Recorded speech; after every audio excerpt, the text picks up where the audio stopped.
Convention centre میں، international convention centre میں Pakistan Peoples party برطانیہ کے کارکنان سے خطاب کرنا تھا، اور 3000 کے قریب نشستیں اس میں مخصوص تھیں پاکستان پیپلز پارٹی کے کارکنان کے لیے. لوگ بڑی تعداد میں یہاں پر موجود تھے اور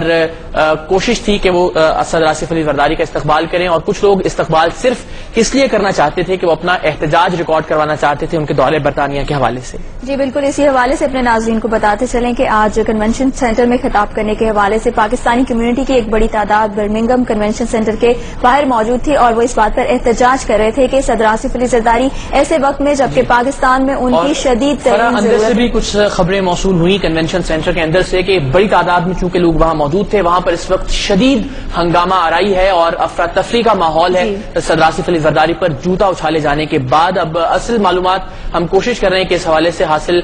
کی جا سکیں، اور جیسے ہی کچھ اپڈیٹس ہم تک پہنچیں گے آپ کو ان سے ہم آگاہ رکھیں گے. لیکن فی الوقت آپ کو ایک مرتبہ پھر ہم بتاتے چلیں، برمنگھم میں انٹرنیشنل کنونشن سینٹر میں صدر آصف علی زرداری کی جانب جوتا پھینکا گیا ہے. ہمارے نمائندے احمد علی سید اس وقت ہمارے ساتھ موجود ہیں، ان سے بات کرتے ہیں اور اس بارے میں مزید جانتے ہیں. ہم آپ کو بتاتے چلیں کہ اب سے کچھ دیر پہلے صدر آصف علی زرداری جو کہ کنونشن سینٹر میں پیپلز پارٹی کے کارکنان سے ملاقات کرنے کے ساتھ ساتھ ان سے خطاب کرنے کے لیے وہاں پر موجود تھے، ان پر جوتا اچھالا گیا ہے، اور یہ خطاب جو کہ ان کو اب سے کئی گھنٹے پہلے کرنا تھا اس کو مؤخر کرتے کئی گھنٹوں کی تاخیر کے بعد وہ وہاں پر پہنچے، اور کنونشن سینٹر کے اندر اور باہر بڑی تعداد میں لوگ وہاں پر موجود تھے اور صدر آصف علی زرداری کے خلاف نعرے لگا رہے تھے. مگر وہاں پر جو لوگ تھے ان کا یہ کہنا تھا کہ پاکستان میں اس وقت صدر آصف علی زرداری کے موجود ہونے کی زیادہ ضرورت ہے، کیونکہ پاکستان کو بدترین سیلاب کی صورتحال پیش ہے اس وقت. احمد علی سید، آپ تک ہماری آواز پہنچ پا رہی ہے کیا؟ بہت کم آپ کی آواز آ رہی ہے کیونکہ یہاں پہ ابھی تک نعرہ بازی ہو رہی ہے، ذرا اونچا بولیے گا. بس بتا دیجیے اس واقعے کے بارے میں کیا ہوا، کس طرح سے اس شخص نے اپنا احتجاج ریکارڈ کروایا؟ جی، صدر زرداری جب تقریر کر رہے تھے تو کوئی 15-20 منٹ انہوں نے اپنی تقریر جاری رکھی جو کہ انتہائی جذباتی تقریر تھی. تو فوری ایک شخص اٹھا اور اس نے ان پہ جوتا پھینک دیا اور جوتا مارنے کی کوشش کی، جو کہ چونکہ اسٹیج پہ وہ بہت اونچے کھڑے تھے اس لیے وہ اسٹیج کے اوپر تو نہیں پہنچ سکا، مگر اس نے اپنی طرف سے کوشش پوری کی. مگر فوری طور پہ جہاں پہ برطانوی پولیس اس شخص کو پکڑ کے باہر لے آئی، ہم جرنلسٹ تمام اس کے پیچھے کوشش کی ہے اس کو پہنچنے کی، مگر پولیس والوں نے ہمیں آگے جانے نہیں دیا اور فوری طور پر اسے لے کے پہلے تو پتہ چلا کہ اسے اریسٹ کر لیا گیا تھا، مگر تھوڑی دیر میں ابھی باہر نکل کے جب تقریر ختم ہوئی ہے تو پتہ چلا ہے کہ اس شخص کو رہا کر دیا ہے. اور میں نے اپنی جہاں لوگوں سے جس وقت پتہ چلا ہے کہ وہ کون شخص تھا تو پتہ یہ چلا ہے کہ وہ حزب التحریر سے اس شخص کا تعلق تھا. ٹھیک ہے، یہ آپ بتا سکتے ہیں جس طرح آپ نے بھی کہا کہ احتجاج کرنے کی کوشش کی گئی، اس شخص کی جانب سے جوتا پھینکا گیا جو کہ ظاہر اسٹیج تک نہیں پہنچا، لیکن کچھ کہا گیا، کچھ جوتا پھینکنے سے پہلے یا جوتا پھینکنے کے بعد اس کا کوئی بیان سامنے آیا، اس نے یہ حرکت کیوں کی، اس بارے میں کچھ پتہ چل سکا؟ جی، اقرار جو ہی اس نے پہلے تو وہ شخص نہیں بولا، وہ آہستہ سے چونکہ اسٹیج سے ذرا دور تھا اور ہم جو جرنلسٹ پرائیویٹ میڈیا کے تھے وہ خود پیچھے تھے، تو ہمیں صرف اس بندے کے شور کی آواز آئی ہے اور کوئی لوگوں نے اسے پکڑ کے، جس میں پولیس والے لوگ بھی شامل تھے، اسے پکڑ کے لے کے آ رہے تھے. وہ شخص اگرچہ کے نعرے لگا رہا تھا مگر اس کی سمجھ بالکل نہیں آئی کہ وہ کیا نعرے لگا رہا ہے، مگر فوری طور پہ اسے حال سے باہر لے گئے اور اس تک کوئی بھی جرنلسٹ جو ہے وہ نہیں پہنچ سکا. یہ بتائیے گا پھر اگر یہ صرف احتجاج یہ ایک ہی شخص کی جانب سے کیا گیا تو پھر صدر نے 15-20 منٹ میں ہی اپنی تقریر ختم کیوں کی اور پھر کیوں چلے گئے اسٹیج سے؟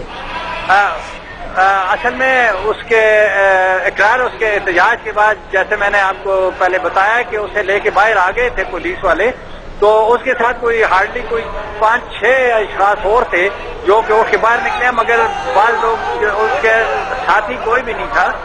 وہ لوگ کہتے ہیں کہ ہم ویسے اس شخص کو دیکھنے کے لیے آئے کہ اس نے کیوں ایسی حرکت کی ہے اور وہ کیا کیا تھا، مگر میں نے جیسے پہلے بتایا آپ کو کہ پولیس اتنی زیادہ تھی کہ اسے گھیر کے لے گئی ہے، اس تک کوئی شخص پہنچ نہیں سکا. نہیں، لیکن ابھی تک یہ بات نہیں سمجھ پائے ہم کہ پھر اگر ایک ہی شخص کی جانب سے احتجاج کیا گیا اور اسے پھر پولیس باہر لے آئی تو پھر تقریر کیوں ختم کی صدر آصف علی زرداری؟ نہیں، تقریر آصف زرداری نے ختم نہیں کی، وہ تقریر ان کی جاری رہی ہے. اس واقعے کے بعد بھی تقریباً کوئی 15 منٹ تک وہ تقریر ان کی جاری رہی ہے، اور انہوں نے اپنے جو حتمی وہ تھا پروگرام اس کے مطابق انہوں نے تقریر ختم کی ہے. ٹھیک ہے. اور پھر جب جس آپ نے کہا کہ تقریر بعد میں جاری رہی، اس تقریر کے دوران کسی طرح کا کوئی رد عمل ظاہر کیا صدر آصف علی زرداری نے اس واقعے پر جس میں جوتا اچھالا گیا تھا ان کی جانب؟ جی اقرار بالکل نہیں. جب وہ ایسا واقعہ ہوا ہے تو انہوں نے تقریر بالکل نہیں ختم کی. وہ اپنی تقریر انہوں نے جاری رکھی، اگرچہ کہ ہلکا سا ان پہ تھوڑا سا اس طرح سیما سے ہو گئے تھے، مگر وہ اس کا انہوں نے زیادہ اثر نہیں لیا. وہ اپنی تقریر